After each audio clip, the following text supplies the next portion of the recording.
आज के इस वीडियो में हम लोग पढ़ने वाले हैं कोटलिन के अंदर उप्स कंसेप्ट होता क्या है और उप्स कंप्लीटली हम लोग प्रैक्टिकल एग्जांपल के साथ में समझेंगे। और उप्स के अंदर आप लोगों को जैसे पता है कि क्लासेस क्या होते हैं, ऑब्जेक्ट्स क्या होते हैं, उसके बाद इनकैप्सुलेशन, इनहेरिटेंस, एब्स्ट्रैक्शन, पॉलीमॉर्फिज्म, ये सारे कंसेप्ट जो हम लोग प्रैक्टिकली इंप्लीमेंट करके भी देखेंगे। और जो कंस्ट्रक्टर क्या होता है और भी बहुत सारी चीजें आप लोग को इसके अंदर में आप लोग को बताने वाला हूँ। तो चलिए इस वीडियो को स्टार्ट करते हैं और उप्स के जितने भी कंसेप्ट है कोटलिन के अंदर सारे को क्लियर करते हैं। और मोस्ट इम्पोर्टेंट चीज आप लोग को ये जो कंप्लीट नोट्स है आप लोग को इसको लिंक जो वीडियो डिस्क्रिप्शन दे दूंगा, आप लोग सिंपली वहां पे जाके एक्सेस कर लीजिएगा और पूरे नोट्स को आप लोग मेरे साथ में इसको पढ़ सकते हैं। और ये जितने भी एग्जांपल्स है सारे इसके अंदर है, तो आप लोग इसको एक्सेस कर लीजिएगा। ऑब्जेक्ट ओरिएंटेड प्रोग्रामिंग क्या होता है? ऑब्जेक्ट ओरिएंटेड प्रोग्रामिंग हम लोग क्यों पढ़ना चाहिए ऑब्जेक्ट ओरिएंटेड प्रोग्रामिंग को, और क्यों हम लोगों को ऑब्जेक्ट ओरिएंटेड प्रोग्रामिंग हेल्प करता है किसी प्रोजेक्ट को डिजाइन स्ट्रक्चर प्रोवाइड करने में। जब हम लोग ऑब्जेक्ट ओरिएंटेड प्रोग्रामिंग का यूज करते हैं तो कहाँ ये हेल्प करता है हमारे प्रोजेक्ट को डिजाइन करने में और सिक्योरिटी लेवल को इन्हांस करने में, और पूरी प्रोजेक्ट की स्ट्रक्चर को डिफाइन करने में कहाँ हेल्प करता है, इसके बारे में हम समझेंगे। लेकिन सबसे पहले ये कंसेप्ट को पढ़ लेते हैं, उप्स कंसेप्ट को। और कि ये प्रोग्रामिंग से कोई किसी भी प्रोग्रामिंग जो ऑब्जेक्ट ओरिएंटेड होगा, जैसे जावा हो गया, कोटलिन हो गया, सी शार्प हो गया, ये सब ऑब्जेक्ट ओरिएंटेड प्रोग्रामिंग है। सबसे पहले समझते हैं ऑब्जेक्ट ओरिएंटेड प्रोग्रामिंग क्या होती है, क्यों हम लोगों को पढ़ना चाहिए। ये सब चीज़ें हम one by one step by step समझाते रहेंगे आपको कि कैसे क्या होता है, क्यों हम लोगों को ये पढ़ना चाहिए। तो चलिए बढ़ते हैं। तो object oriented programming is a programming paradigm based on the concept of object. मतलब ये ऑब्जेक्ट ओरिएंटेड कोई भी प्रोग्रामिंग होती है, ये सबसे पहले ये ऑब्जेक्ट पे फोकस करता है कि ऑब्जेक्ट क्या होता है, ऑब्जेक्ट क्यों हम लोगों को बनाना चाहिए। ये सब चीजें ऑब्जेक्ट के ऊपर ही फोकस करता है सबसे ज्यादा। Which are instance of class, मतलब इसमें क्लास क्या होता है, ऑब्जेक्ट क्या होता है, ये चीजें हम समझेंगे। लेकिन ये क्लास क्या होती है, ऑब्जेक्ट कैसे बनता है, इसके बारे में हम फोकस करेंगे। तो सबसे पहले समझते हैं ऑब्जेक्ट ओरिएंटेड की जो भी टाइप होते हैं, मतलब ऑब्जेक्ट ओरिएंटेड कितने होते हैं, कंसेप्ट कितने होते हैं, ये सब चीजें हम समझते हैं। सबसे पहले तो क्लास होती है, क्लास के बाद ऑब्जेक्ट आती है, ऑब्जेक्ट के बाद एनकैप्सुलेशन और इनहेरिटेंस, ऑब्स्ट्रैक्शन, पॉलीमॉर्फिज्म, ये सारे चीज जितने भी ऑब्जेक्ट ओरिएंटेड कंसेप्ट है, ये सब वन बाय वन समझते हैं। चलिए let's get started. Why OOPs concept, हम लोग क्यों ओप्स कंसेप्ट पढ़ना चाहिए, तो इसके बारे में हम डिस्कस करते हैं। सबसे पहले मॉड्युलैरिटी, मेंटेनेबिलिटी, ये मतलब कोड की मेंटेन करता है। जो भी कोड हम लोग लिखते हैं उसको एक स्ट्रक्चर वे में कोड लिखने की एक इंटरफेस प्रोवाइड कर देता है। इंटरफेस मतलब एक जो भी चीज़ें होती है वो हमें स्ट्रक्चर प्रोवाइड कर देता है कि हम लोग इस तरह से ये चीज़ें लिखेंगे, ये कोड लिखेंगे, इस लाइन पे ये लिखेंगे, उसके बाद ये लिखेंगे।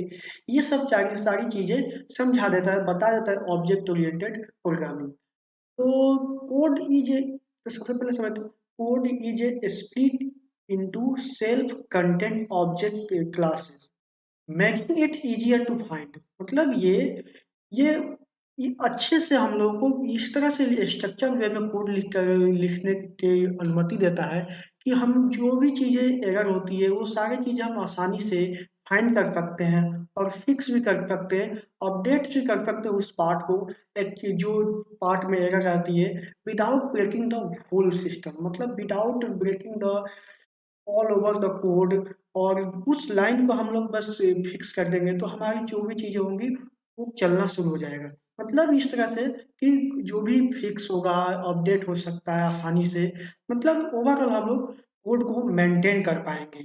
मतलब कि किस तरह से हम लोग को क्या लिखना चाहिए, क्यों लिखना चाहिए, और कैसे किस कहाँ पे एरर आया, कब एरर हम लोग को कहाँ पे किस तरह से हम अपडेट करेंगे कि वो चीज़ें फिक्स हो जाएगी। ये सब सारी चीज़ें बताता है मेंटेनेबिलिटी मॉड्युलैरिटी में। नेक्स्ट पॉइंट है कोड रियूजेबिलिटी। कोड रियूजेबल कैसे होगा, ये ऑब्जेक्ट ओरिएंटेड की जो भी सिस्टम है, कंसेप्ट है, वो बताएगा। उसमें एक इनहेरिटेंस होता है, वो बताता है कि कैसे हम लोग कोड को रियूजेबल कर सकते हैं। और कैसे हम लोग कोड को रीयूज करके अपनी कोड को कम से कम कोड कहीं एक पार्ट लिख दिया है उस काम के लिए, तो वो उस कोड को कॉल करेंगे, बस हमारा काम हो जाएगा। तो इसमें ये कोड रीयूजेबिलिटी काम करता है। Inheritance allows new classes to use property and method from the existing ones. मतलब वो जो भी क्लासेस होगा, जो भी क्लास होगा, इंटरफेस होगा, वो ऑलरेडी कोड कहीं ना कहीं किसी ब्लॉक ऑफ कोड में लिखा होगा, उसको बस हम लोग कॉल कर लेंगे, तो हमारा प्रोग्राम जो है कोड रीयूजेबिलिटी को फॉलो कर लेगा। और उसकी जो भी चीज़ें कोड रीयूजेबिलिटी जो भी फंक्शन होती है वो चीज़ें वो कोड रीयूजेबल हो जाएगा।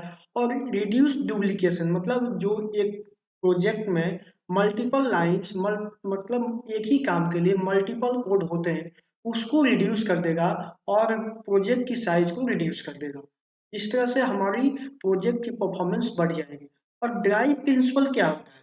मतलब ये बोल रहा है कि डोंट रिपीट योरसेल्फ, मतलब डोंट DRY प्रिंसिपल, मतलब डोंट रिपीट योरसेल्फ प्रिंसिपल जो है ये बोलता है कि हमारी जो प्रोजेक्ट है, जो ऑब्जेक्ट ओरिएंटेड प्रोग्रामिंग जो सपोर्ट करता है जो लैंग्वेज, उसमें ड्राइव प्रिंसिपल ऑलरेडी इनबिल्ट रहता है। क्योंकि उसमें अगर जब हम लोग इनहेरिटेंस को फॉलो करेंगे, तो ये कहीं ना कहीं हम लोग ड्राइव प्रिंसिपल को फॉलो कर रहे हैं। मतलब कि डोंट रिपीट योरसेल्फ, मतलब बार बार ये कोड कहीं ना कहीं लिखा होगा, उसको बस कॉल कर लेंगे, हमारा काम हो जाएगा।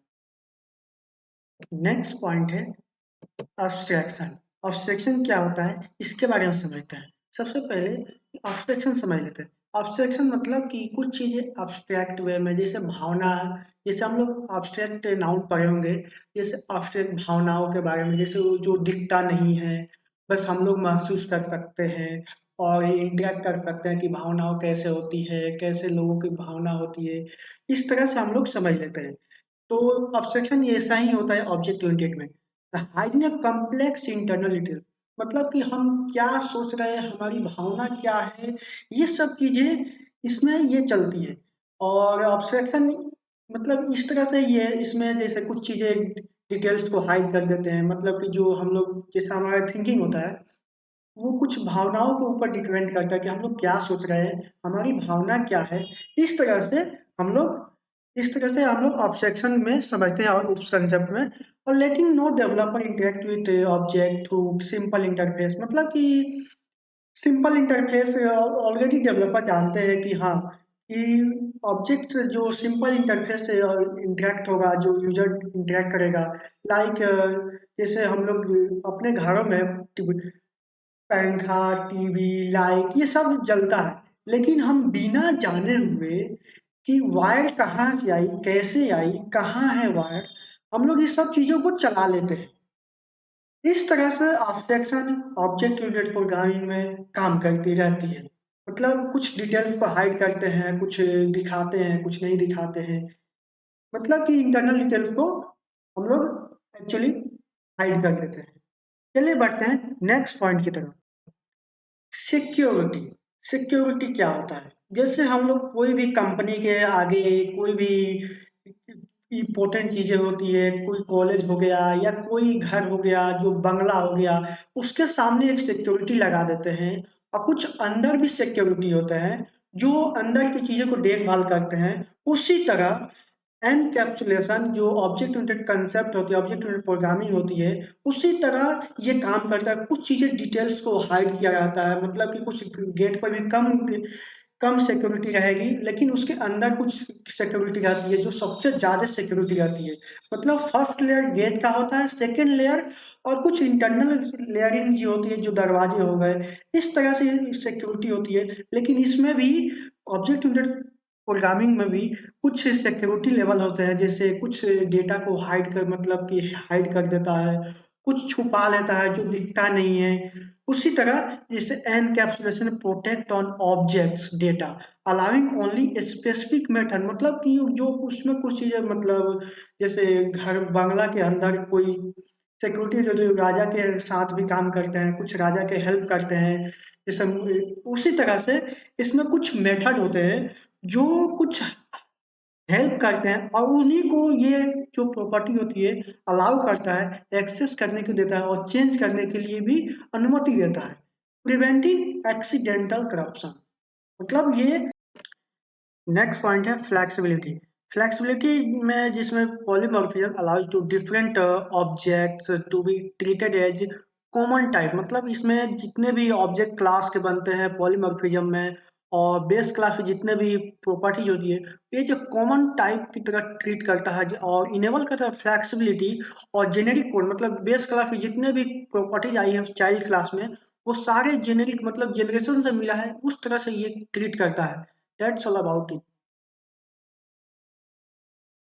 ओप्स कंसेप्ट का जितने भी पिलर है, टाइप है और कंसेप्ट है, जो आप करना है कर लो। लेकिन इसमें मैं कहूँगा कि हाँ, कंसेप्ट का एक टाइप है और इसमें जितने भी हम मैंने पहले ही दिखाया, ये जितने भी कंसेप्ट है उसमें से क्लास एंड ऑब्जेक्ट और एनकैप्सुलेशन, इनहेरिटेंस, अब्स्ट्रैक्शन है, पॉलीमॉर्फिज्म में से क्लास एंड ऑब्जेक्ट एक पॉइंट कंसेप्ट है। उसके बारे में हम अध्ययन करने वाले हैं, समझने वाले हैं और स्टडी करने वाले हैं कैसे ये काम करेगा, कैसे ये समझेंगे। तो चलिए बढ़ते हैं कि कैसे class and object are used to represent object in a real world. मतलब कि ये बोल रहा है कि क्लास, जैसे कि क्लास एक डिजाइनर हो गया, सिविल इंजीनियर हो गया, उसी तरह और ऑब्जेक्ट हो गया उसकी जो भी बनाने वाले हैं वो ऑब्जेक्ट हो गए, ऑब्जेक्ट जो बनता है उसके अलावा वो डिजाइन के थ्रू वही ऑब्जेक्ट हो गया। मतलब ये रियल वर्ल्ड ऑब्जेक्ट की तरह काम करता है, मतलब कि डिजाइनर जो है क्लास की तरह काम करता है, जो पूरी चीजें ओवरऑल प्रोग्राम या प्रोजेक्ट की डिजाइन करके दे देता है, लेकिन ऑब्जेक्ट जो है उसको रिप्रेजेंट करता है, शो करता है ऑब्जेक्ट को रियल वर्ल्ड एंटिटीज में।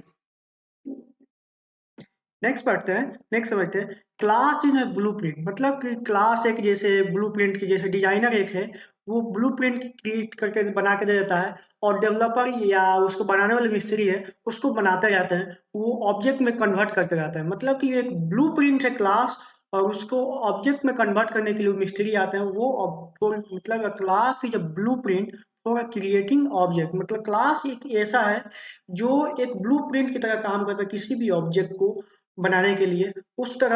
उसी तरह ये क्लास ही काम करता है।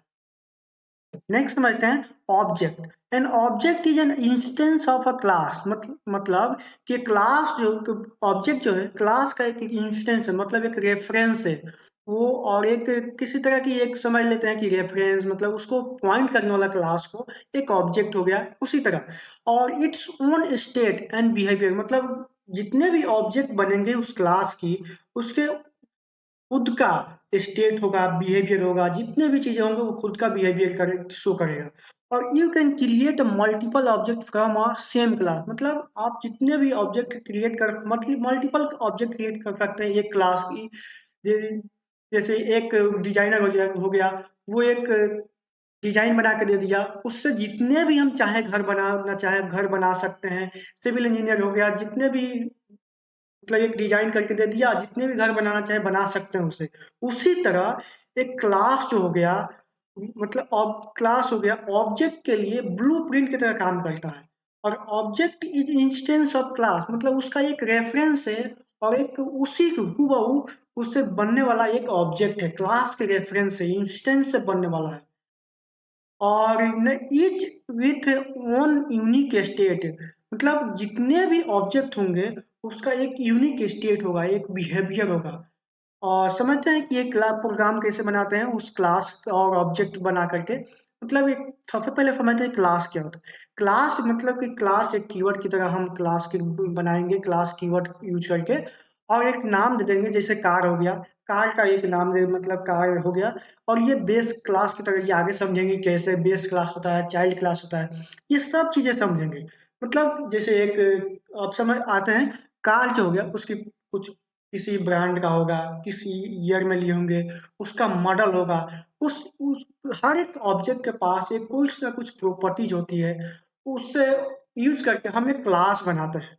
और उस क्लास में जो भी प्रॉपर्टी होती है वो ऑब्जेक्ट बनाते हैं, तो सारे प्रॉपर्टी उसमें आ जाती है। और एक उसका एक बिहेवियर होता है और एक स्टेट होता है जो एक रियल ऑब्जेक्ट की तरह काम करता है। कीवर्ड यूज करके फन कीवर्ड यूज करके हम लोग फंक्शन क्रिएट करते हैं।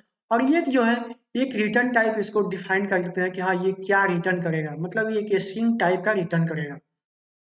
तो बढ़ते हैं नेक्स्ट पॉइंट की तरफ। हम लोग यहाँ पे जितने भी हम इस ये क्लास का मतलब क्लास एक ब्लूप्रिंट बना दिए, उसको कैसे कॉल करेंगे उसके बारे में समझ लेते हैं यहाँ पे। तो यहाँ पे हम जितने एक फंक्शन बना लिए, फंक्शन में के मतलब जितने भी उस क्लास में फंक्शन बना करके उसको कॉल करेंगे, दूसरे फंक्शन में उसी क्लास में भी फंक्शन बना के हम लोग कॉल कर सकते हैं। ये मेन मेथड से हम लोग कभी भी कॉल करेंगे, जो भी क्लास होगी उसका मेन मेथड से कॉल करेंगे। जितने भी क्लास का ऑब्जेक्ट बनेगा उसको मेन मेथड से ही कॉल करेंगे। मतलब यहाँ पे जैसे जावा में बाय डिफ़ॉल्ट कंस्ट्रक्टर बन जाता है, उसी तरह इसमें भी एक कंस्ट्रक्टर बन जाता है और इसमें एक वेरिएबल नाम वैल्यू यूज़ करके उसको हम एक रेफ़रेंस बना लेते हैं उस क्लास की।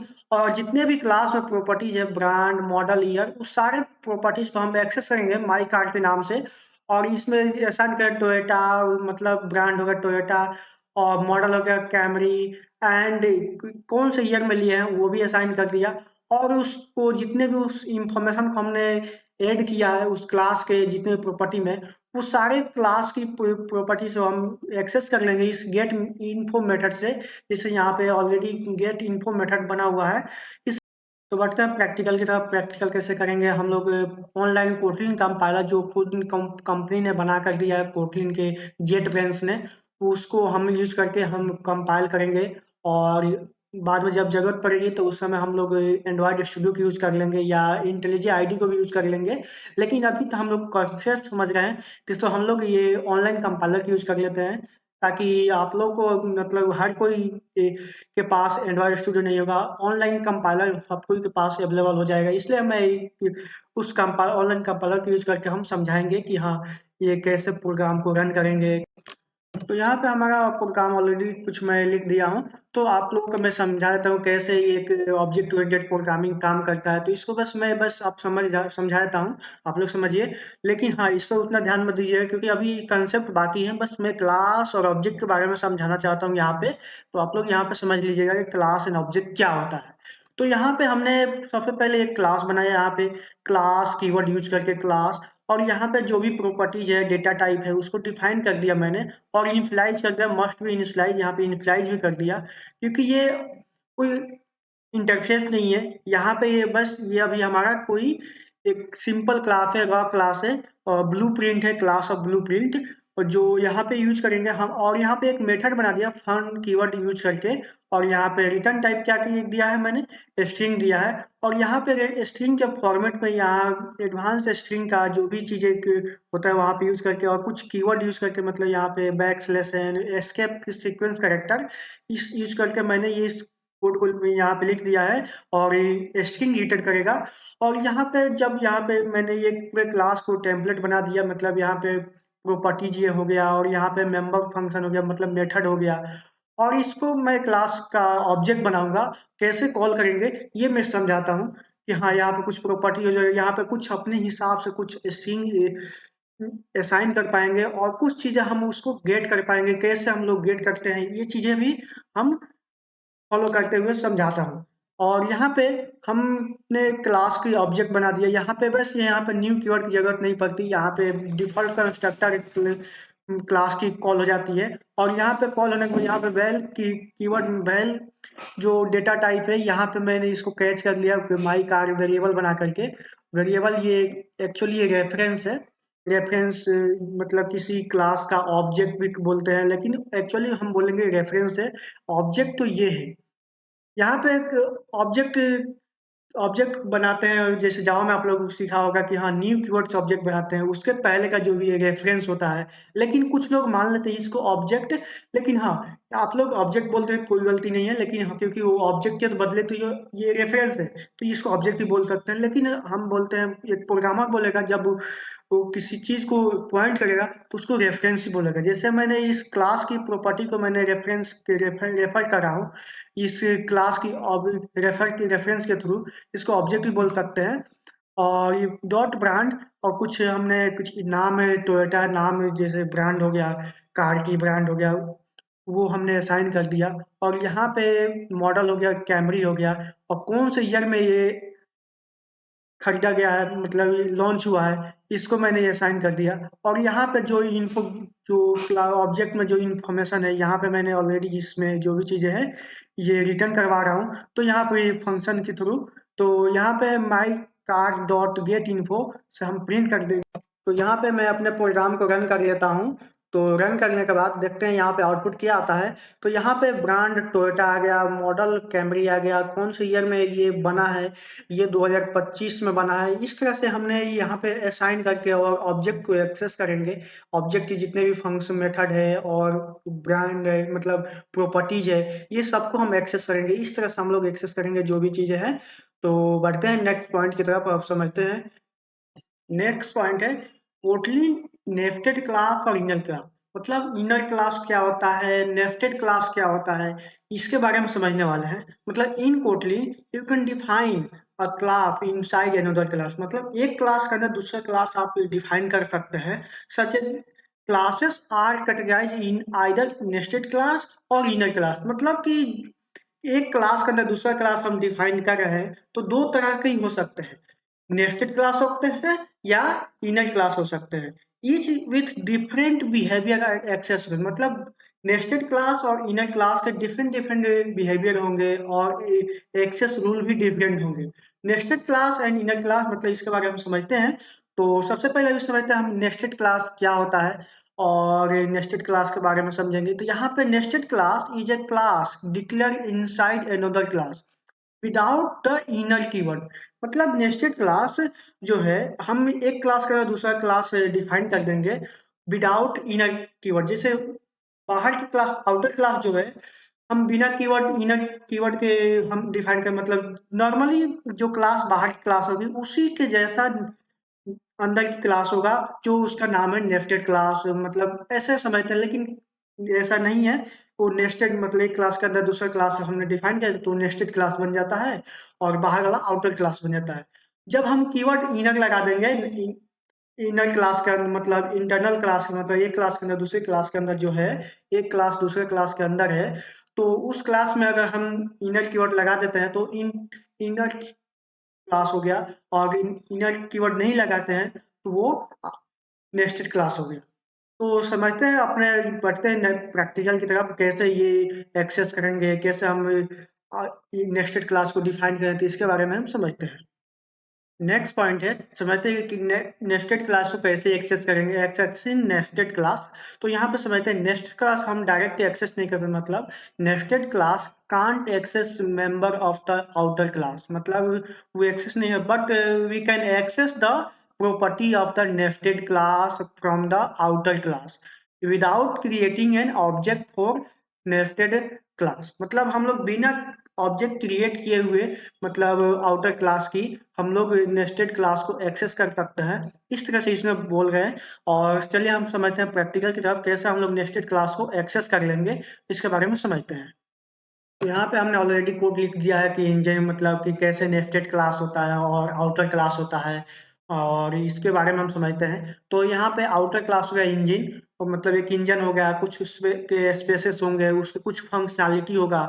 इस तरह से हम लोग एक इंजन का स्पेस हो गया, उसका क्लास बना दिया हम लोगों ने स्पेसेस का, उसमें कुछ फंक्शनैलिटी होगा, उसको मतलब फंक्शन बना करके हम कुछ सो स्पेस नाम के से हम लोग फंक्शन बना दिया, और उसके कुछ स्पेसिफिकेशन में 250 हॉर्स पावर का इंजन है और 6 सिलेंडर है। इस तरह से हम लोगों ने एक मेथड बना दिया फॉन कीवर्ड यूज करके। और यहाँ पे आउटर क्लास इंजन हो गया, इनर क्लास स्पेसेस हो गया, और इसको मेन मेथड से हम ऑब्जेक्ट बना करके इसको कॉल करेंगे।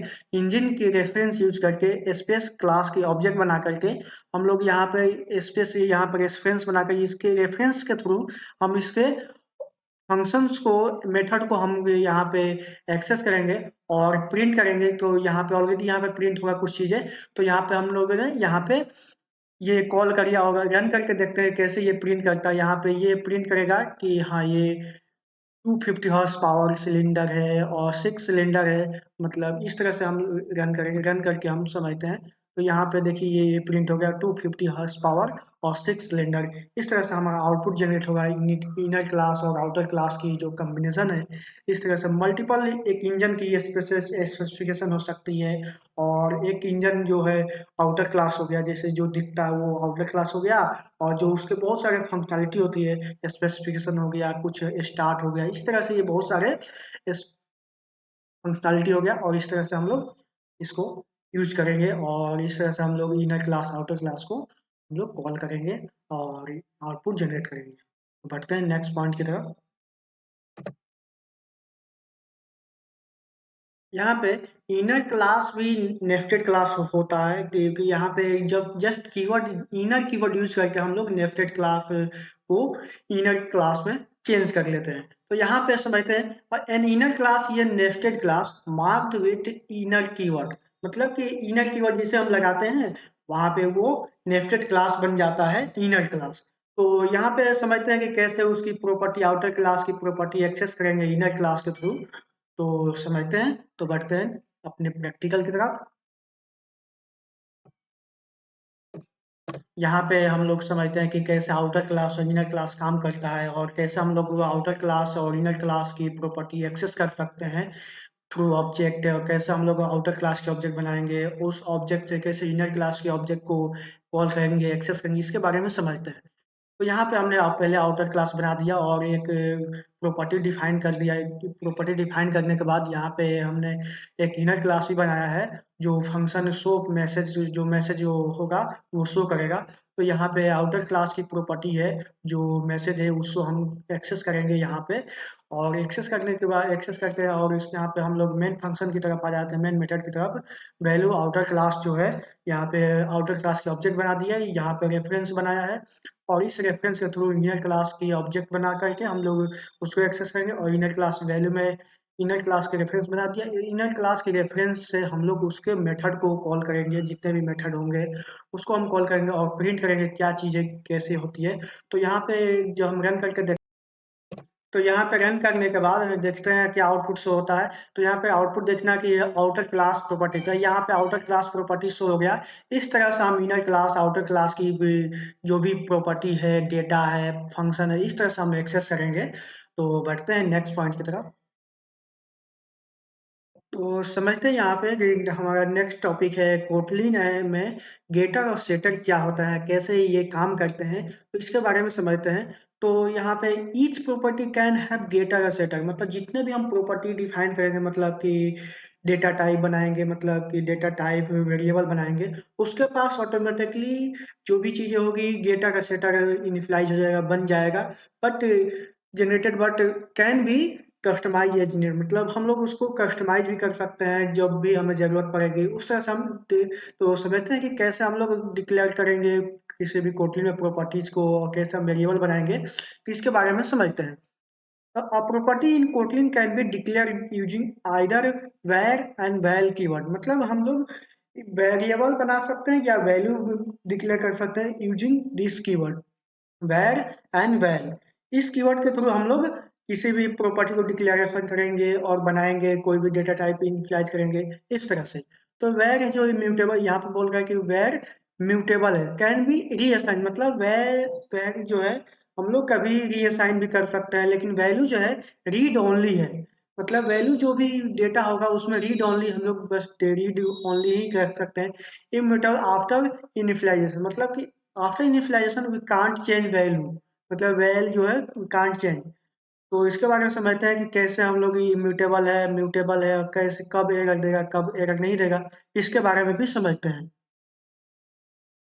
तो यहाँ पे आप लोग यहाँ पे ध्यान मत दीजिएगा, फंक्शन मेन आर्ग एरे स्ट्रिंग ये बाय डिफॉल्ट ये रहता है, हम लोग ये पैरामीटर हटा भी देंगे तब भी ये काम करेगा। लेकिन ये कुछ चीज़ें इम्यूटेबल टाइप का होता है, मतलब म्यूटेबल होता है जो चीज़ें दिखता नहीं है और कुछ दिखता है और वहाँ पे कुछ पास भी कर सकते हैं, तो ये ओवरलोडेड है और इसको हम समझते हैं। तो सबसे पहले अभी समझते हैं कि म्यूटेबल इम्यूटेबल क्या होता है। तो यहाँ पे वैर जो है एक्स जो है हम इसको इंटीजर टाइप का और इसमें वैल्यू असाइन कर दिए। लेकिन वैल जो है यहाँ पे वाई वेरिएबल बना दिया और यहाँ पे इंटीजर टाइप का वन असाइन कर दिया। तो यहाँ पे हम लोग रीअसाइन नहीं कर सकते, यहाँ पे जो वैल डिक्लेयर किया है तो यहाँ पे कुछ एरर देगा। यहाँ पे एक्स जो हमने एक्स इक्वल टू 2 किया तो यहाँ पे रीअसाइन हो गया। लेकिन यहाँ पे जब हम y इक्वल टू 0 फिल करेंगे तो यहाँ पे एरर देगा, ये बोलेगा रीड ओनली है मेथड, और ये हम लोग रीअसाइन नहीं कर सकते। तो बढ़ते हैं, हमारा नेक्स्ट पॉइंट है। अब समझ लेते हैं कि हाँ उप्स कंसेप्ट में सेटर गेटर क्या काम करता है, कैसे सेटर गेटर यूज करते हैं, इसके बारे में भी समझ लेते हैं। तो यहाँ पे setter getter retrieve the value of property, मतलब जितने भी अगर मेथड में जो प्रॉपर्टी है उसकी वो मेथड जो है वो किससे गेटर जो है वो उस प्रॉपर्टी की जितनी वो वैल्यू है वो रिट्रीव करेगा और जहाँ से कॉल होगा वहाँ पे दे देगा। नेक्स्ट है सेटर। और सेटर सेट्स मतलब updates the value of a property, मतलब जो प्रॉपर्टी जो डिफाइन किए रहेंगे क्लास में, और सेटर जो है वो सेट करेगा वैल्यू को अपडेट करेगा। तो यहाँ पे कंपनी नाम का एक क्लास बनाया है, उसमें एक प्रॉपर्टी डिफाइन किया है नेम, और उसका गेटर सेटर बनाया है। यहाँ पे get field equal to field, field एक यूनिवर्सल वेरिएबल है, और सेट मतलब वैल्यू इक्वल टू एक, एक पैरामीटर में हो गया है ये। और इसमें फील्ड में हमने असाइन कर दिया वैल्यू को, और फील्ड से हम लोग इसको गेट कर लेंगे, तो वैल्यू हमारा गेटर फिटर का इस तरह से कंप्लीट हुआ, और यहाँ पे डिफ़ॉल्ट वैल्यू प्रिंट हो जाएगी। तो यहाँ पे गेटर फिटर आसानी से और अच्छे से समझने के लिए हमने एक नाम का क्लास बना दिया है, और यहाँ पे बनाते हैं उसमें कुछ डिफ़ॉल्ट वैल्यू असाइन कर दिया, कुछ असाइन भी ना कर तो हम एम्प्टी स्ट्रिंग भी डिक्लेयर कर सकते हैं। और यहाँ पे हमने गेटर फिटर ही बनाया है, जो गेट करेगा एक फील्ड को जो भी वैल्यू आएगा, और सेट करेगा जो वैल्यू आएगा उसमें फील्ड में जो वैल्यू सेट कर लेंगे तो यहाँ से गेट हम कर सकते हैं। और यहाँ पे हमने एक मेन मेथड भी बना के मेन मेथड में कंपनी नाम की एक क्लास बना को का रेफरेंस बना दिया। वहाँ पे हम नेम से उसमें कुछ स्ट्रिंग को मतलब जो भी नाम है उसको हम असाइन कर देंगे, और मतलब असाइन करेंगे तो मतलब सेटर कॉल हो गया, और जैसे हम गेट करेंगे मतलब उसको प्रिंट करेंगे तो हमें गेटर कॉल हो गया। इस तरह से हम लोग गेटर फेटर को यूज़ करेंगे। अगर यहाँ पे हमने गेटर फेटर हमने डिक्लेयर ना भी किया तब भी ये प्रिंट करेगा हमारा सेम टू सेम जैसे हमने आउटपुट देखा है। यहाँ पे इस तरह से प्रिंट हो गया, मतलब अब इसके पहले हम जो बैक करके भी रन करूँगा फिर भी ये आउटपुट हमें जनरेट सेम टू सेम देगा। तो इस तरह से हम गेटर फेटर को भी यूज करके हम अपना प्रोग्राम जो है रन कर सकते हैं, और नहीं भी यूज करेंगे तब भी हमारा प्रोग्राम आउटपुट देगा, इस तरह से आउटपुट देगा। तो चलिए बढ़ते हैं नेक्स्ट पॉइंट की तरफ। ओप्स कंसेप्ट का फर्स्ट पॉइंट था क्लास एंड ऑब्जेक्ट, और नेक्स्ट पॉइंट है एनकैप्सुलेशन। इसके बारे में समझते हैं कि एनकैप्सुलेशन क्या होता है और कहाँ यूज करते हैं, और कि हम लोगों को एनकैप्सुलेशन फॉलो करना चाहिए जब ओप्स कंसेप्ट को जब हम यूज करके किसी प्रोजेक्ट को बनाते हैं तो हमें एनकैप्सुलेशन को फॉलो करना चाहिए। अगर नहीं करेंगे तो क्या होगा, इसके बारे में समझते हैं। तो सबसे पहले इसके बारे में समझ लेते हैं एनकैप्सुलेशन होता क्या है। ये ऑब्जेक्ट ओरिएंटेड प्रोग्रामिंग का पार्ट है, और encapsulation is one of the most fundamental principle, जो ऑब्जेक्ट ओरिएंटेड का एक most of the fundamental principle होता है। और ये कोटलिन में इस तरह से स्टोर करता है, एक प्राइवेट फील्ड यूज करता है और एक्सेसर मेथड को ऐड करके, मतलब दो ही एक किसी कैप एक कैप्सूल होता है उसमें दो तरह के, एक प्राइवेट फील्ड या किसी तरह मेंबर हो गया और दूसरा मेथड हो गया जो एक्सेसर मेथड होगा। इस तरह से हम लोग नेक्स्ट पॉइंट है in Kotlin class is typically stored private field and accessor method, मतलब इसमें एक कोटलिन जो भी क्लास बनाता है उसमें दो तरह के फील्ड होते हैं, एक प्राइवेट हो गया प्राइवेट फील्ड हो गया, और दूसरा एक्सेसर मेथड हो गया, मतलब दो तरह का ही डेटा को, मतलब दो तरह की टाइप की चीज़ों को स्टोर करके रखेगा। उसके अलावा किसी चीज़ को स्टोर करेंगे तो अनदर टाइप के में चले जाएंगे। लेकिन यहाँ पे हम जब एनकैप्सुलेशन को अचीव करने जाएंगे उसमें जो फील्ड होगा प्राइवेट ही होना चाहिए, और दूसरा एक्सेसर मेथड होगा वो किसी टाइप के भी हो सकते हैं, और बाय डिफ़ॉल्ट तो डिफ़ॉल्ट ही पब्लिक ही होते हैं मेथड। और जब क्लास की जब हम ऑब्जेक्ट बनाते हैं तो उसे एक्सेस कर लेते हैं। लेकिन जब हम एक ऑब्जेक्ट किसी एनकैप्सुलेशन को अचीव करने जाएंगे उप्स कंसेप्ट में, तो हमें दो बातों का ध्यान रखना होगा। फर्स्ट तो किसी भी जो भी प्रॉपर्टी बनाएंगे उसमें हमें किस उस प्रॉपर्टी को हमें क्या करना होगा, प्राइवेट रखना होगा। और प्राइवेट नहीं रखेंगे तो हम उस कंसेप्ट के एनकैप्सुलेशन को फॉलो नहीं कर पाएँगे। और दूसरी बात हम एक्सेस कर पाएँगे जो जब हम उसकी जो भी एक मेथड बनाते हैं, एक्सेसर मेथड बनाते हैं तब ये एक्सेस कर पाएँगे। यहाँ पे एक्सेसर मेथड लिखा हुआ है कि जो एक्सेसर मेथड बनाना होगा, जो गेट मेथड होता है, जो गेट करते हैं उससे हम गेट कर पाएँगे। और फर्स्ट तो जो है प्राइवेट फ़ील्ड होना ज़रूरी है। जब हम इसको एक्सेस करने चलते हैं तो सबसे पहले हम तो उस कार की ऑब्जेक्ट बनाएँगे। ऑब्जेक्ट बनाने के बाद उस कार की रेफरेंस से हम उसके मेथड को एक्सेस करेंगे, एक्सेस हो गया। लेकिन उसकी जब हम प्रॉपर्टी को एक्सेस करने गए, मतलब ये इंजन टाइप को एक्सेस करने गए, तो ये एक्सेस करने के लिए अनुमति नहीं दिया। और ये अगर दे रहा है कि can not access engine type, it's private in a car, मतलब ये इन कार में जो है ये प्राइवेट फील्ड है, हम एक्सेस नहीं कर सकते। तो इसलिए तरह से ये एरर देगा। तो बढ़ते हैं प्रैक्टिकल करके देखते हैं किस तरह से, कब, कैसे, कहाँ एरर देगा, इसके बारे में समझते हैं।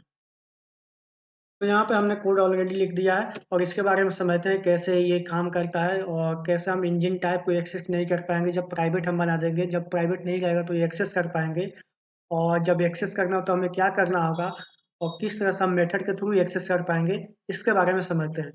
हमने ये पहले से मेथड बना दिया है और ये इसमें एक मैसेज टाइप कर दिया है कि हाँ इंजन स्टार्टेड इंजन टाइप, और इस ये डॉलर से हमें इसको एक्सेस करेंगे यहाँ पे, क्योंकि ये एफ स्ट्रीम टाइप का है और एडवांस स्ट्रिंग है जो इसको एक्सेस करने की इस तरह से अनुमति हम किसी भी वेरिएबल को किसी स्ट्रिंग के अंदर डबल कोट के अंदर हम एक्सेस कर पाएंगे किसी भी वेरिएबल को, और उसकी वैल्यू को हम ऑटोमेटिक उसको वहाँ पे राइट हो जाएगा, जो भी एक्सेस जो भी यहाँ पे जो असाइन करेंगे उस वेरिएबल में।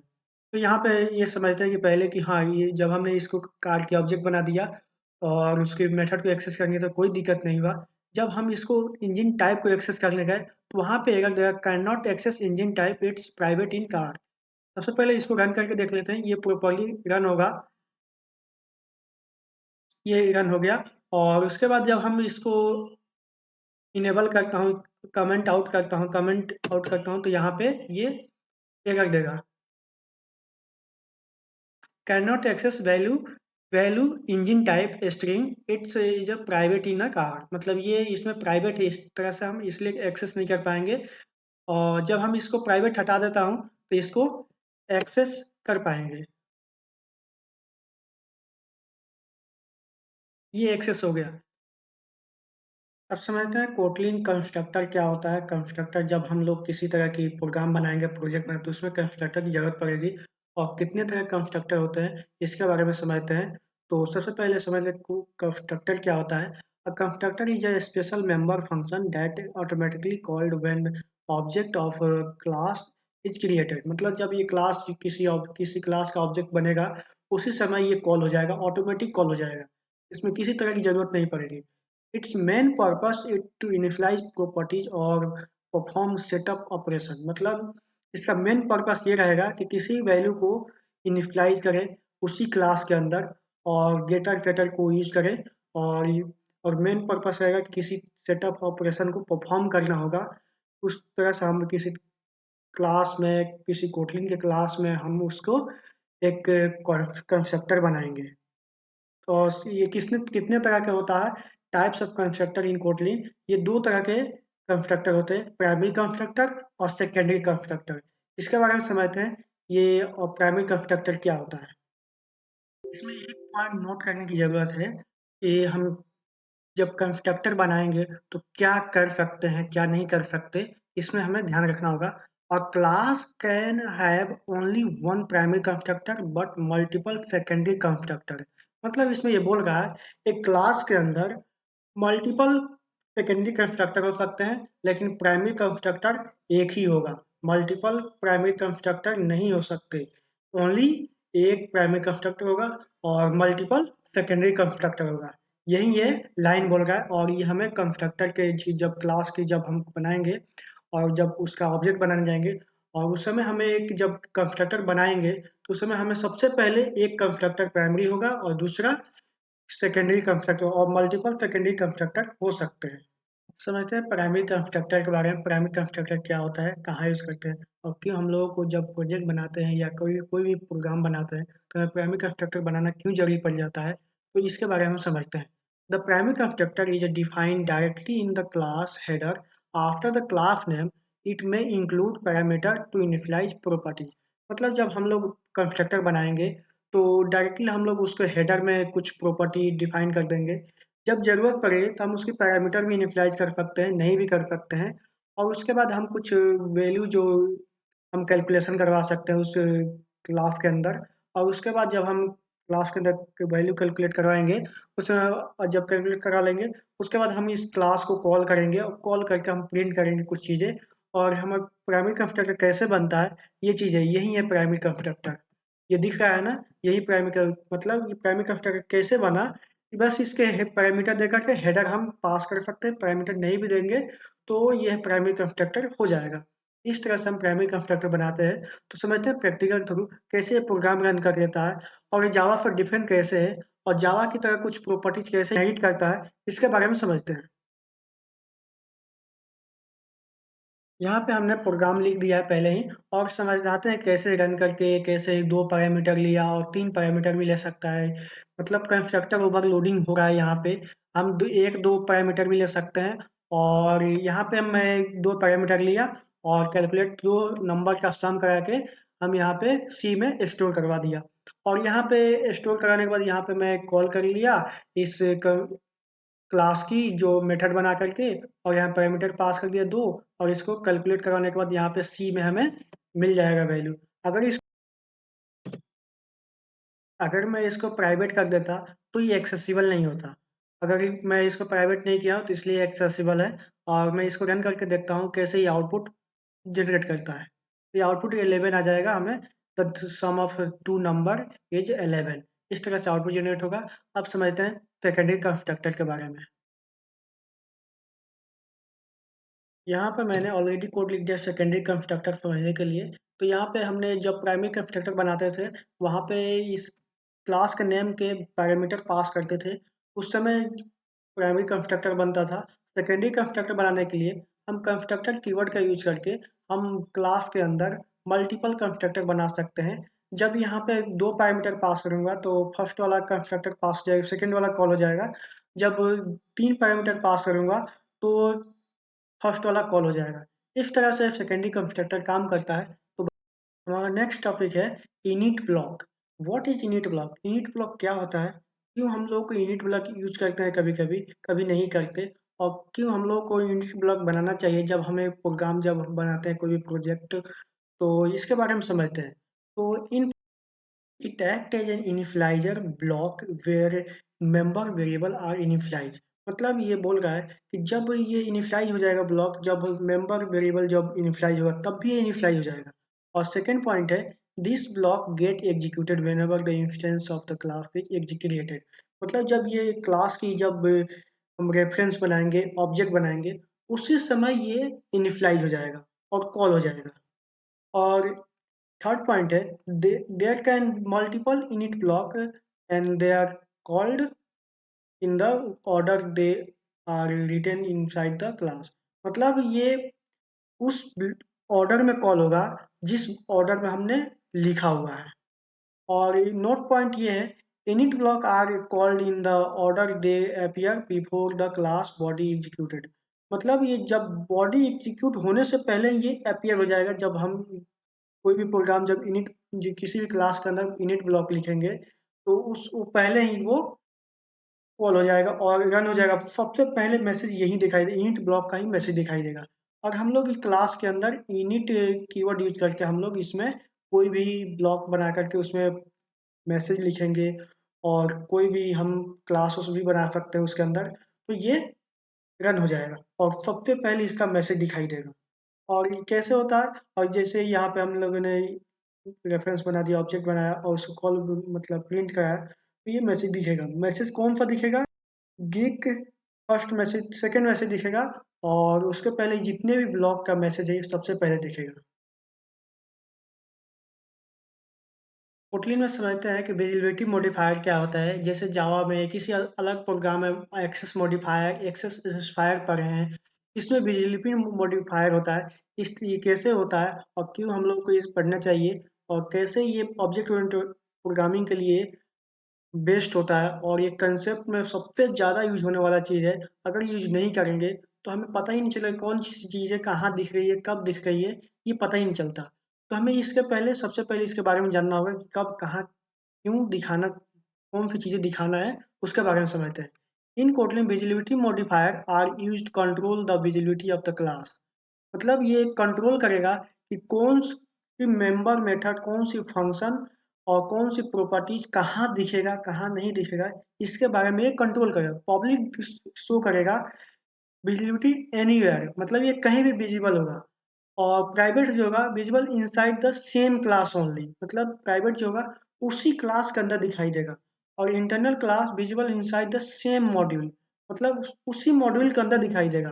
और protected visible inside the same class and it's सब क्लास, मतलब प्रोटेक्टेड जो होगा सबसे पहले उस क्लास में दिखाई देगा ही, और उसके बाद जिस क्लास में भी ये इनहेरिटेंस होगा उस समय ये प्राइवेट हो जाएगा, उसके बाद वो आगे नहीं जाएगा।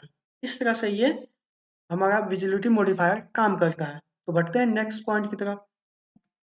यहाँ पर समझते हैं इनिट ब्लॉक कैसे काम करता है। इनिट ब्लॉक क्या होता है हमने तो पहले बता दिया, इसके बारे में समझते हैं इनिट ब्लॉक कैसे काम करता है। जब हम इनिट ब्लॉक में जब हम किसी क्लास के ऑब्जेक्ट बनाते हैं उसी समय ये इनिट ब्लॉक रन हो जाता है, और सबसे पहले इसका मैसेज शो होता है। उसके बाद जो भी क्लास की प्रॉपर्टी होती है या मेथड होती है उसके बाद ही उसकी मैसेज शो होती है। सबसे पहले इनिट ब्लॉक का ही मैसेज शो होता है। तो इसके बारे में समझते हैं, रन करके देखते हैं कि कैसे क्या रन होता है, कैसे ये आउटपुट जनरेट करता है। देखिए सबसे पहले जो पहले इनिट ब्लॉक था वो सबसे पहले आउटपुट शो किया, उसके बाद सेकंड, उसके बाद थर्ड, उसके बाद इसकी जो प्रॉपर्टी था ये पैरामीटर था उसके बाद ये प्रिंट किया। नहीं में इनिट ब्लॉक में ये ऐसा ही होता है। तो बढ़ते हैं नेक्स्ट टॉपिक की तरफ। हमारा ओप्स कंसेप्ट का थर्ड कंसेप्ट है इनहेरिटेंस। फर्स्ट था क्लास एंड ऑब्जेक्ट, सेकंड था एनकैप्सुलेशन, थर्ड कंसेप्ट है इनहेरिटेंस। ये क्या होता है और क्यों हम लोग इनहेरिटेंस पढ़ते हैं और क्यों हम लोग जब प्रोजेक्ट बनाते हैं उस समय इनहेरिटेंस की ज़रूरत पड़ती है। अगर हम इनहेरिटेंस नहीं समझे तो ओप्स कंसेप्ट फेलियर कैसे हो जाएगा, और रीयूजेबिलिटी का भी कंसेप्ट खत्म हो जाएगा। जब हम लोग इनहेरिटेंस पढ़े तो उससे हमारे जो भी एग्जिस्टिंग कोड होता है उसको रीयूजेबिलिटी में ला सकते हैं, वो भी रीयूजेबल कर सकते हैं। और जितना भी कोड पहले से लिखा होता है जो सेम काम करता है उसको हम चाहते हैं यूज करके हमारे प्रोजेक्ट की साइज भी ना बढ़े, उस काम को रिड्यूस करने के लिए, मतलब उस कोड को रीयूज करने के लिए हम इनहेरिटेंस का यूज करते हैं। तो समझते हैं इनहेरिटेंस क्या होता है। Inheritance is one of the more important feature in object oriented programming. In मतलब ये इनहेरिटेंस एक ऐसा फीचर है जो इन ऑब्जेक्ट ओरिएंटेड का, जो इसके बिना ऑब्जेक्ट ओरिएंटेड कंसेप्ट होता ही नहीं, हो ही नहीं सकता। अगर ये नहीं हम करेंगे तो हमारा जो कंसेप्ट है ये इसके बाद कोई क्रैश कर जाएगा, ऑब्जेक्ट ओरिएंटेड प्रोग्रामिंग होगा ही नहीं। अब समझते हैं कि सेकंड पॉइंट है इनहेरिटेंस इनेबल कोड रीयूजेबिलिटी, मतलब ये कोड रीयूजेबिलिटी का भी कंसेप्ट ये बताता है कि हाँ कोड रीयूजेबल कैसे हो सकता है। It allow all the feature from existing classes, मतलब जितने भी बेस क्लास में जितने भी मेथड प्रॉपर्टीज बने होते हैं उसको अलाउ करता है। जो और ये फीचर ऐसा है कि उस क्लास की जो भी प्रॉपर्टी होती है और जितने भी फीचर होते हैं उसको हम इनहेरिट कर सकते हैं। To be inherited by the new class derive करें, मतलब बेस क्लास से जितने भी फीचर होंगे हम डिराइव क्लास में, मतलब चाइल्ड क्लास में इनहेरिट करके हम उसको रीयूज कर सकते हैं। और यहाँ पे हम समझते हैं ओपन क्लास और बेस। ओपन क्लास होता है क्यों बेस क्लास, और ड्राइव क्लास ओपन नहीं हो सकता, बेस क्लास ही ओपन क्यों बनाते हैं इसके बारे में समझते हैं। All class are final by default, मतलब जो भी क्लास हम बनाते हैं कोटलिन में या जावा में भी बाय डिफॉल्ट फाइनल ही होता है। और ये परमिट करता है drive class to inherit from the base class. We must use open keyword जब हम बेस क्लास की जो भी प्रॉपर्टी इनहेरिट करना चाहते हैं कि ड्राइव क्लास में, तो हमें बेस क्लास को ओपन बनाना ज़रूरी है, क्योंकि कोटली में बाय डिफ़ॉल्ट फाइनल होता है। और इसको ओपन नहीं करेंगे तो ये इनहेरिटेंस अलाउ ही नहीं करेगा कि इनहेरिटेंस हो पाए। और हम इस ओपन कीवर्ड यूज करके हम इसको ओपन कर देते हैं और ये इनहेरिट हो पाता है। तो बढ़ते हैं यहाँ पर समझते हैं इनहेरिटेंस कैसे काम कर रहा है।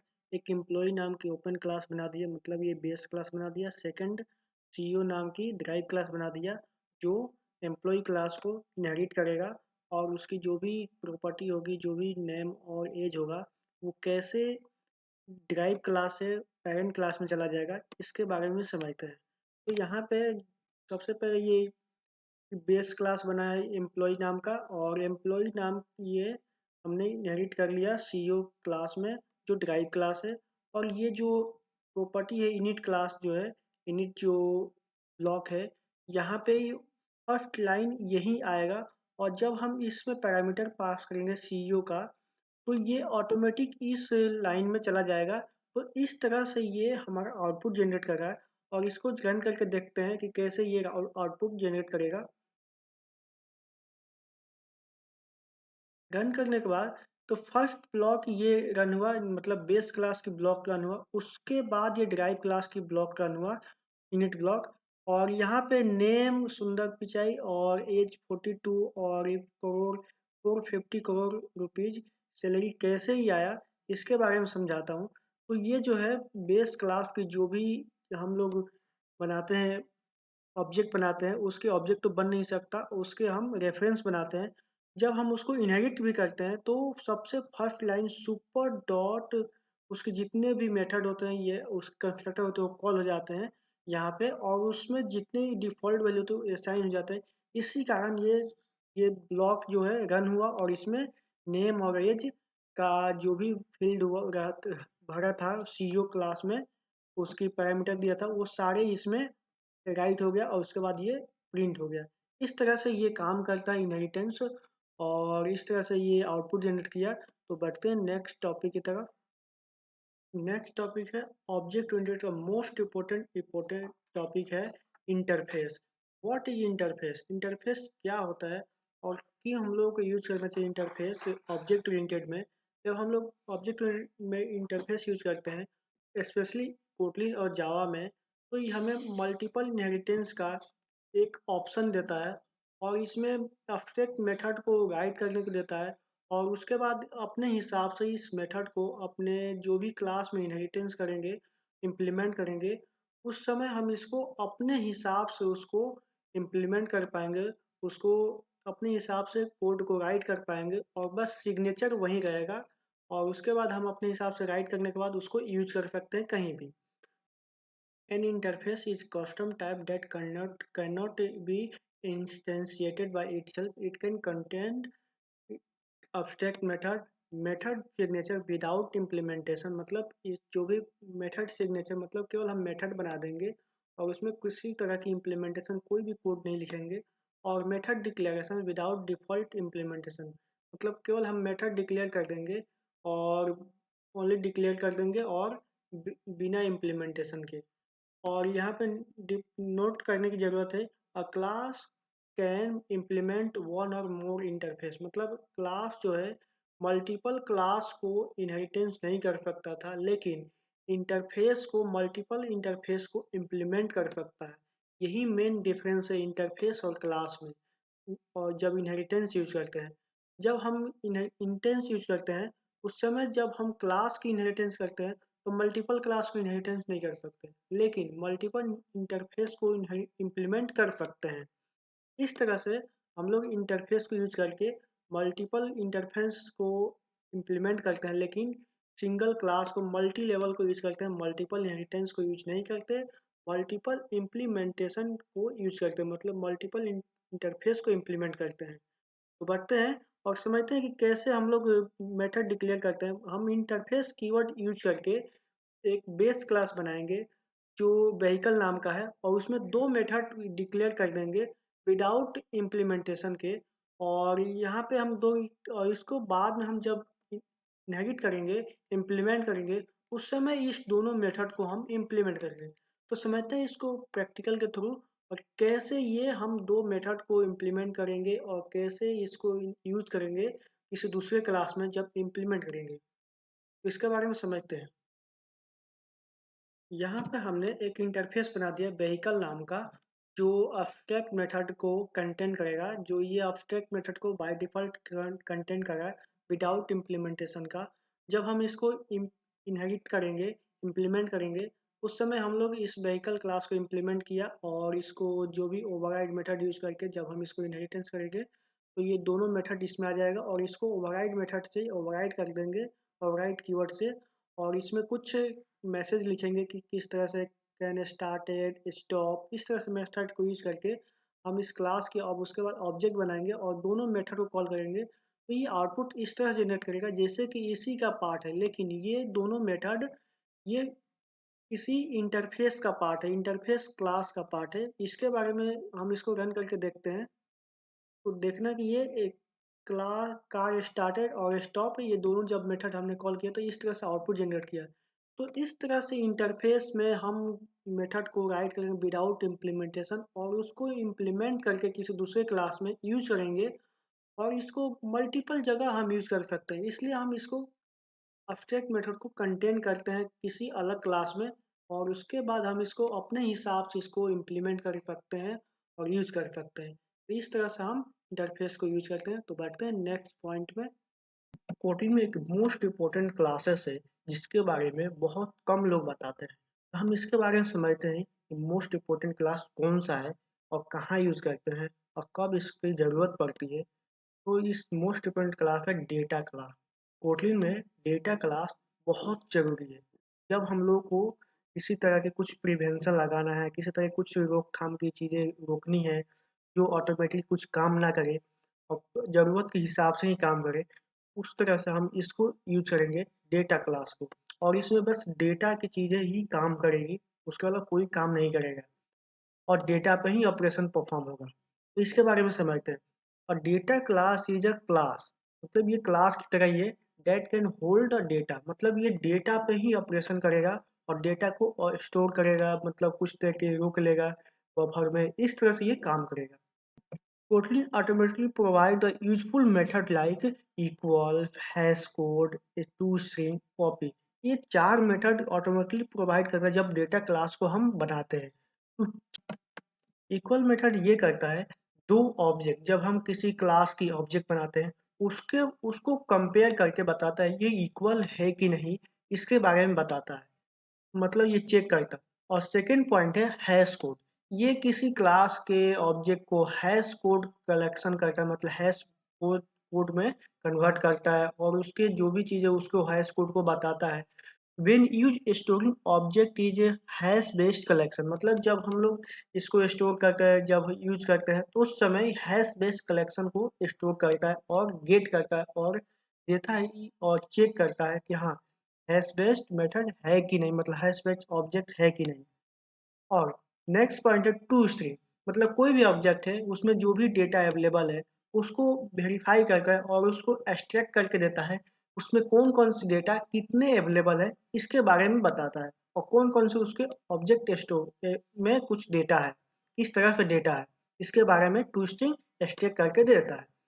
और कॉपी इस करता है, कॉपी एक ऑब्जेक्ट की डेटा को दूसरे ऑब्जेक्ट पे कॉपी करके ही देता है। To object and to copy an object with some modified value, मतलब कुछ मॉडिफाइड वैल्यू को ऐड करके दूसरे ऑब्जेक्ट में कॉपी कर लेते हैं। इस तरह से ये 4 मेथड यूज करते हैं डेटा क्लास में जब हम लोगों को इस ज़रूरत पड़ती है तो। और इस डेटा क्लास को क्रिएट करने के क्या-क्या रूल है इसके बारे में समझते हैं। To make sure data classes work correctly, और कोटलिन हैज सम रूल, मतलब कोटलिन कुछ डेटा क्लास क्रिएट करने के लिए कोटलिन के पास कुछ रूल है क्या करना चाहिए और क्या नहीं करना चाहिए, इसके बारे में हम समझते हैं। तो फर्स्ट रूल है the primary constructor must have at least one constructor, one parameter, मतलब डेटा क्लास के पास कम से कम एक प्राइमरी कंस्ट्रक्टर जरूरी है।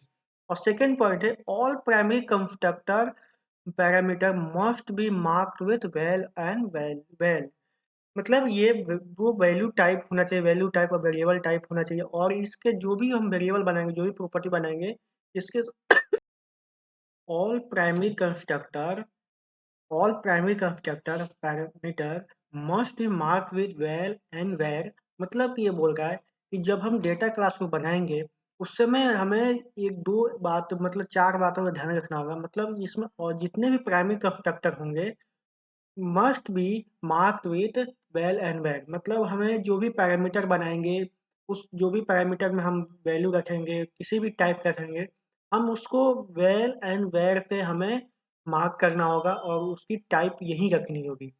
उसके बाद थर्ड पॉइंट है और data class can't be abstract open sealed और इनर, मतलब ये जो जब डेटा क्लास बनाएंगे उस समय हम उसकी टाइप जो है एब्स्ट्रैक्ट नहीं रख सकते, ओपन नहीं रख सकते, सेल नहीं रख सकते, इनर क्लास भी नहीं रख सकते उसमें। नेक्स्ट पॉइंट है A data class can only implement interface, not extend other class। मतलब जब डेटा क्लास हम बना चुके हैं तो ये हमेशा वो इम्प्लीमेंट करेगा इंटरफेस को, एक्सटेंड किसी भी क्लास को नहीं करेगा। तो इसके बारे में समझते हैं। तो अब समझते हैं डेटा क्लास कैसे बनाते हैं और प्रैक्टिकल करके देखते हैं। जब हम लोग डेटा क्लास बनाएंगे उस समय हमें सबसे पहले ध्यान रखना होगा, यहाँ पे डेटा कीवर्ड यूज करके और क्लास कीवर्ड यूज करके हम डेटा क्लास बनाएंगे। मतलब कि यहाँ पे कुछ पैरामीटर होना जरूरी है, ये रूल में बताया था।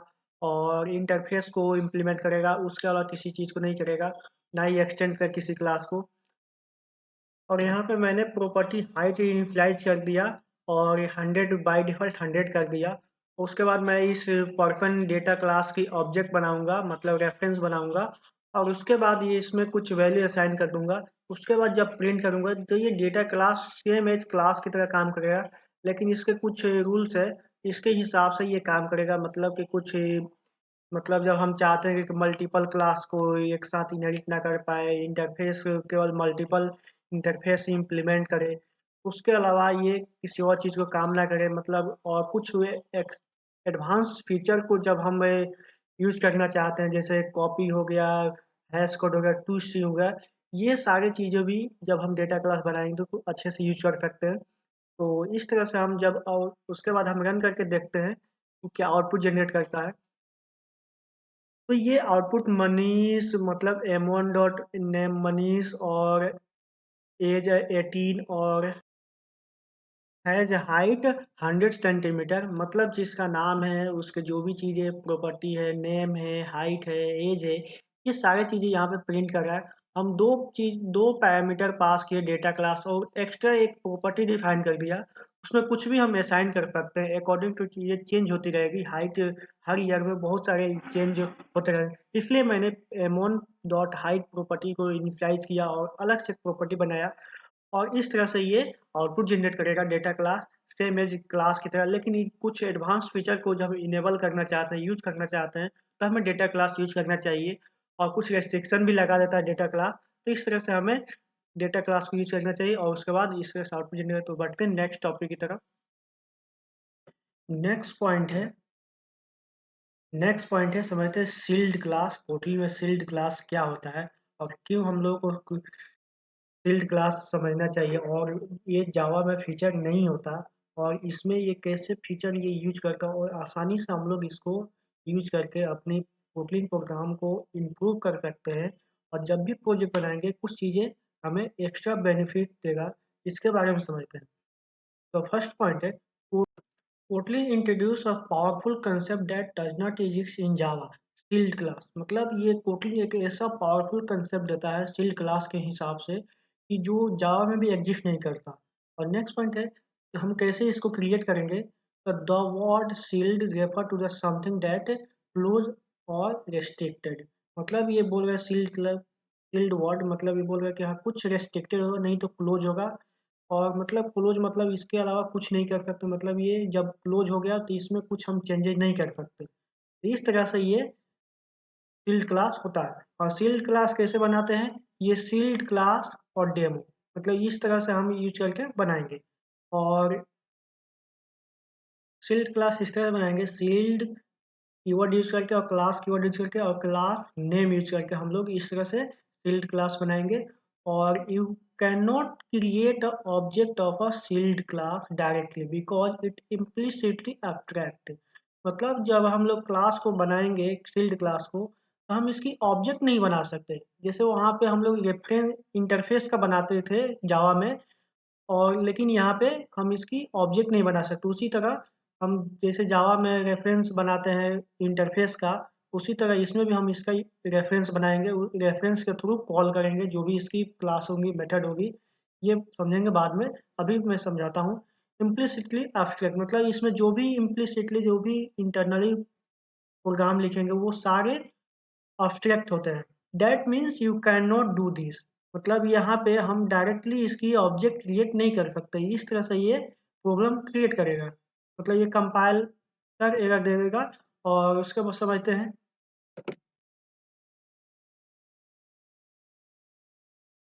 यहाँ पे मैंने शील्ड क्लास की डेमो समझने के लिए मतलब इसकी प्रैक्टिकल समझने के लिए हमने कोड पहले से लिख दिया। इसके बारे में समझाते हैं कैसे हम लोग शील्ड क्लास बनाते हैं और कैसे हम लोग इसको कॉल करेंगे, इसके बारे में समझते हैं। यहाँ पे मैंने शील्ड क्लास डेमो बना दिया। इसमें मल्टीपल क्लासेस बना हो सकते हैं और डेमो जो शील्ड क्लास है ये इसको इनहेरिट करेगा, मतलब इसको यूज़ करेगा और इनहेरिट करेगा, मतलब कि इम्प्लीमेंटेशन होता है इसका, क्योंकि ये एक इंटरफेस की तरह और एब्स्ट्रैक्ट क्लास की तरह काम करता है इसमें। और इसके बाद ये हमने मल्टीपल क्लासेस बना दिया इसमें, और सभी में डेमो क्लास को इम्प्लीमेंट किया। डेमो इंटरफेस ऑब्जेक्ट क्लास को मैंने इसको इम्प्लीमेंट किया है। और यहाँ पे हमने कुछ मैसेज लिखा है, class B of a shield class demo, class A of sub class A of a shield class demo. इस तरह से मैंने मैसेज लिखा, और इसको कॉल कैसे करेंगे इसके बारे में बताता हूँ। तो हमने तो ये मेन फंक्शन बना दिया है, इसको पैरामीटर नहीं भी देंगे तब ये काम करेगा। यहाँ पे हमने डेमो डॉट मतलब ये शील्ड क्लास की रेफरेंस ले करके उसके बाद हम इसके जिसमें जो भी क्लास होंगे इसका ऑब्जेक्ट बनाएंगे, मतलब रेफरेंस लेकर के इसका ऑब्जेक्ट बनाएंगे। और यहाँ पे रेफरेंस यहाँ पे क्रिएट कर दिया, मतलब कि क्लास ए का डेमो लेकर के हमने रेफरेंस बना दिया ऑब्जेक्ट नाम का। और यहाँ पे हमने उसकी मेथड कॉल करने की कोशिश की, तो यहाँ पे क्लास बी का जो भी मेथड है डिस्प्ले ये कॉल होगा। उसके बाद मैंने ऑब्जेक्ट वन बनाया, रेफरेंस बनाया, और यहाँ पे रेफरेंस डेमो लेकर के क्लास ए का ऑब्जेक्ट बनाया। यहाँ पे ऑब्जेक्ट बनाने के बाद इसकी मेथड को कॉल करने की कोशिश किया, मतलब डिस्प्ले मेथड कॉल करने की कोशिश की, यहाँ पे कॉल हुआ। उसके बाद हम रन करके देखते हैं ये कैसे काम करता है, मतलब कि यहाँ पे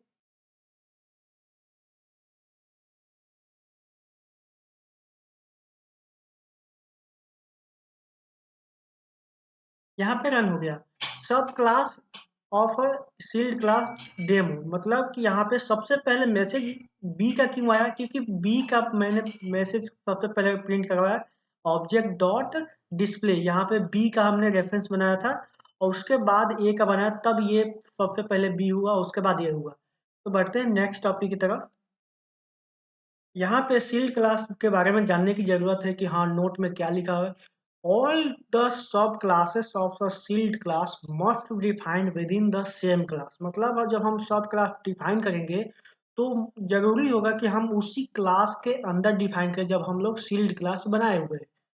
तो इस तरह से हमें ये उस फाइल के अंदर बनाना है। तो बढ़ते हैं नेक्स्ट टॉपिक की तरफ। नेक्स्ट टॉपिक है कोटलिन में ऑब्स्ट्रैक्ट क्लास। ऑब्स्ट्रैक्ट क्या होता है इसके बारे में समझते हैं। ऑब्स्ट्रैक्ट क्लास हम क्यों बनाते हैं और क्यों हम लोग को ऑब्स्ट्रैक्ट क्लास बनाना चाहिए इसके बारे में समझते हैं। An abstract class is Kotlin in a blueprint or template for other classes that cannot be instantiated on its own।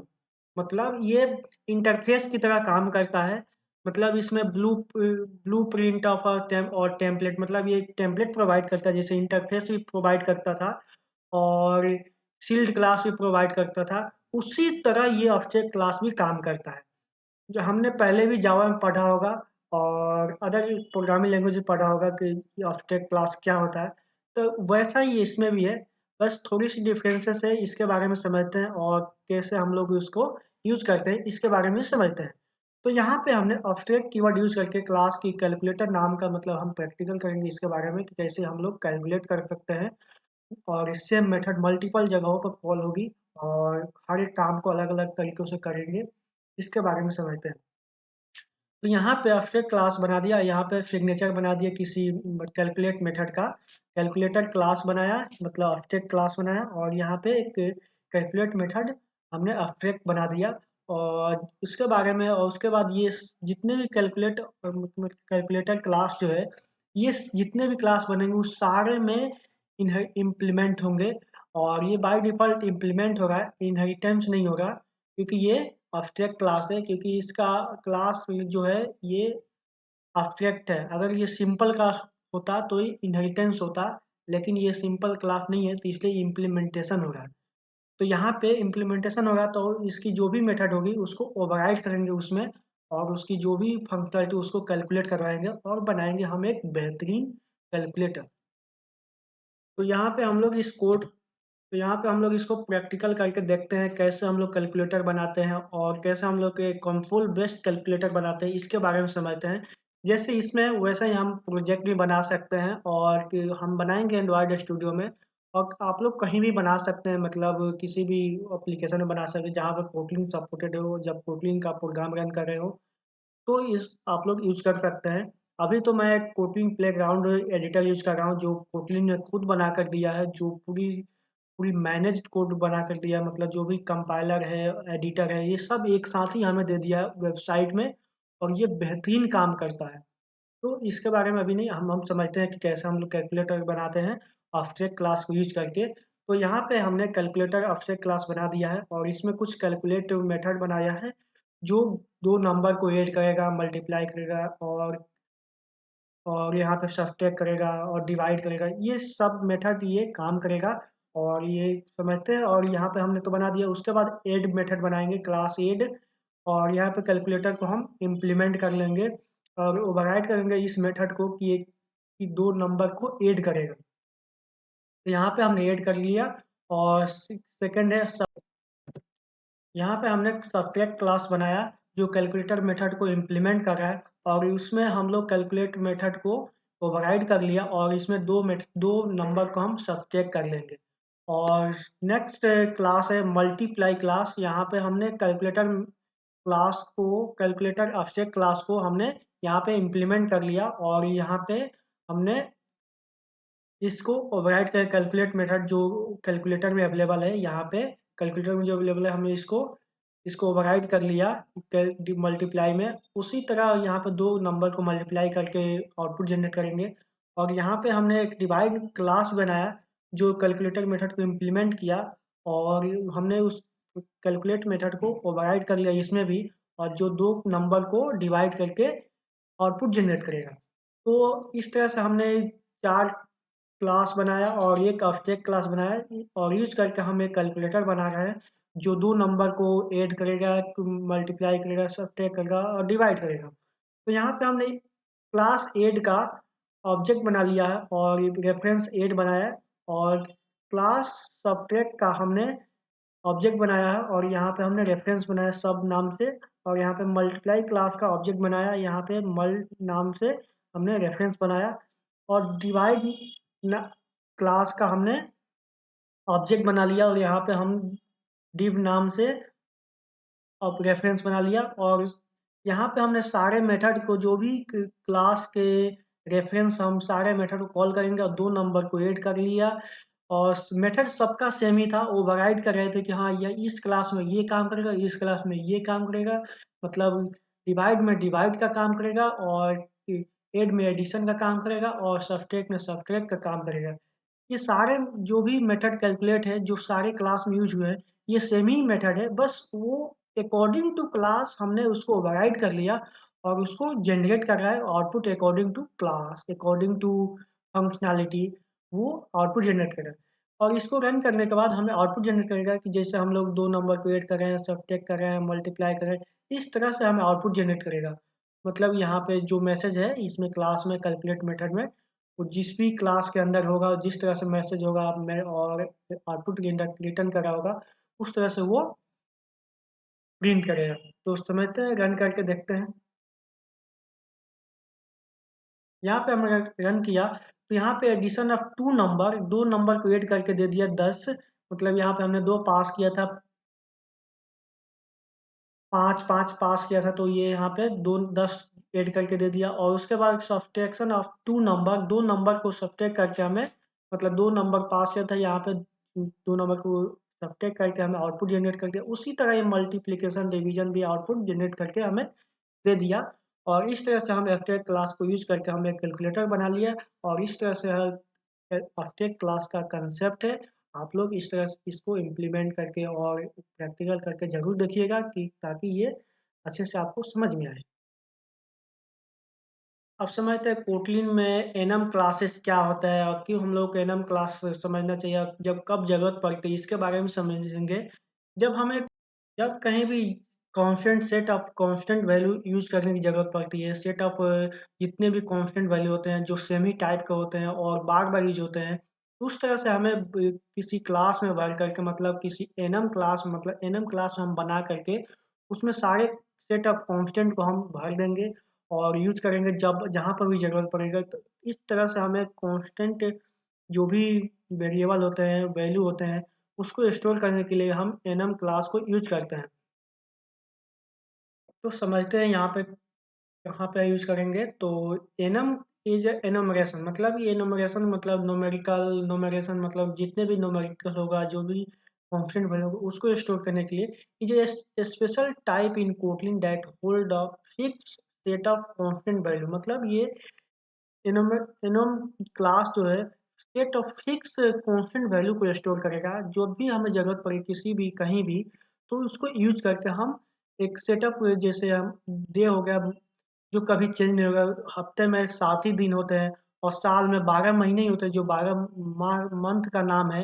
वो इस तरह से हम इस जो भी यूज़ करेंगे जो भी यूज़ पड़ेगा इसको हम यूज़ करेंगे जब जब डेज का ज़रूरत पड़ेगा डेज का हम बना लेंगे जो और उसके बाद मंथ का ज़रूरत पड़े मंथ का हम एनम क्लास बना लेंगे।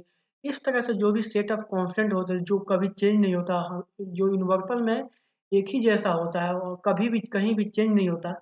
तो इसको इस तरह से हमें यूज़ करने की ज़रूरत पड़ी एनम क्लास बना करके हम इसको यूज़ कर सकते हैं। तो बढ़ते हैं नेक्स्ट टॉपिक की तरफ।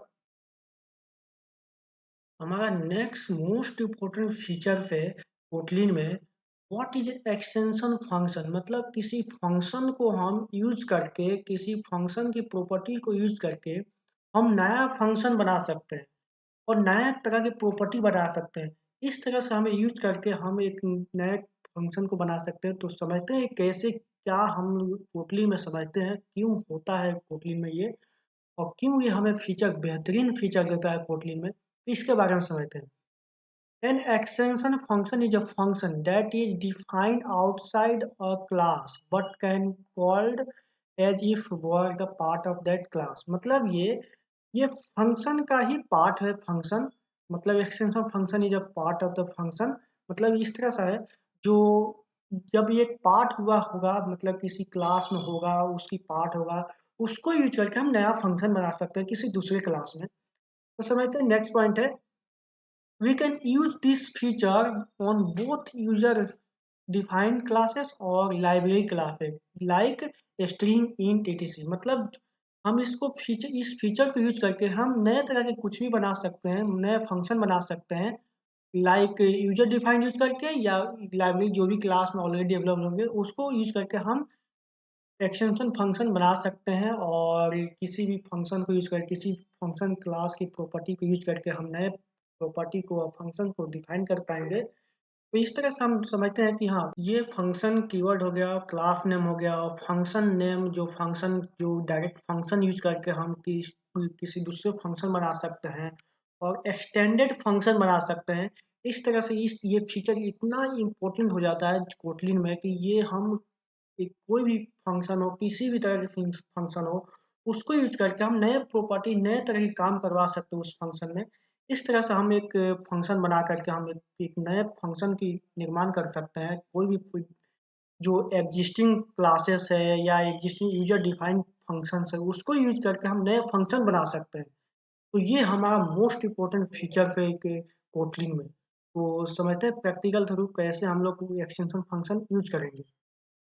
तो यहाँ पे हम लोग कंसेप्ट यूज करके एक्सटेंशन फंक्शन को यूज करके हम लोग एक नए फंक्शन को बनाने की कोशिश करेंगे। कैसे इसको कॉल करेंगे इसके बारे में समझते हैं।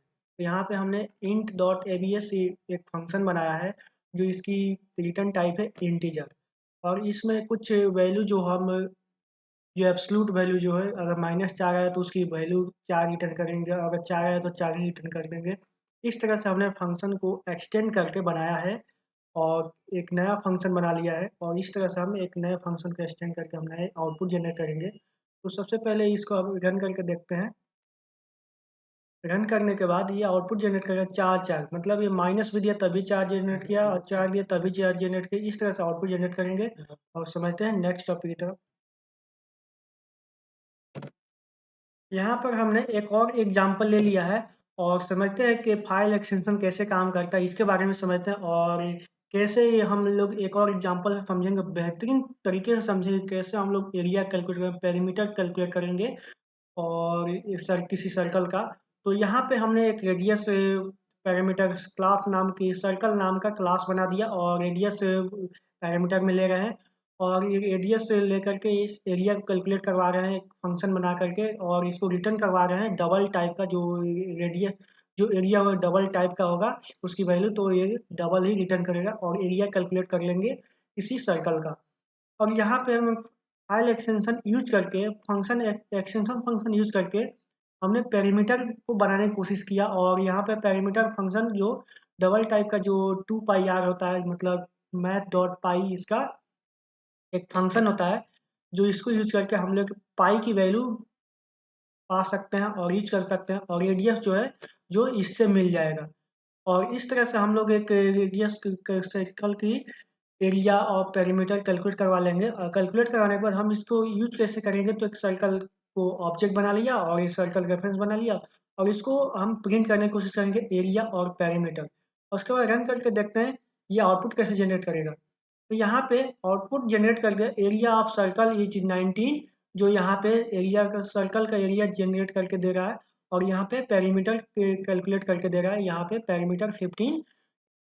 एक्सटेंशन फंक्शन का यूज करके इस तरह से हम एक किसी सर्कल का एरिया और पेरीमीटर कैलकुलेट करवा सकते हैं। तो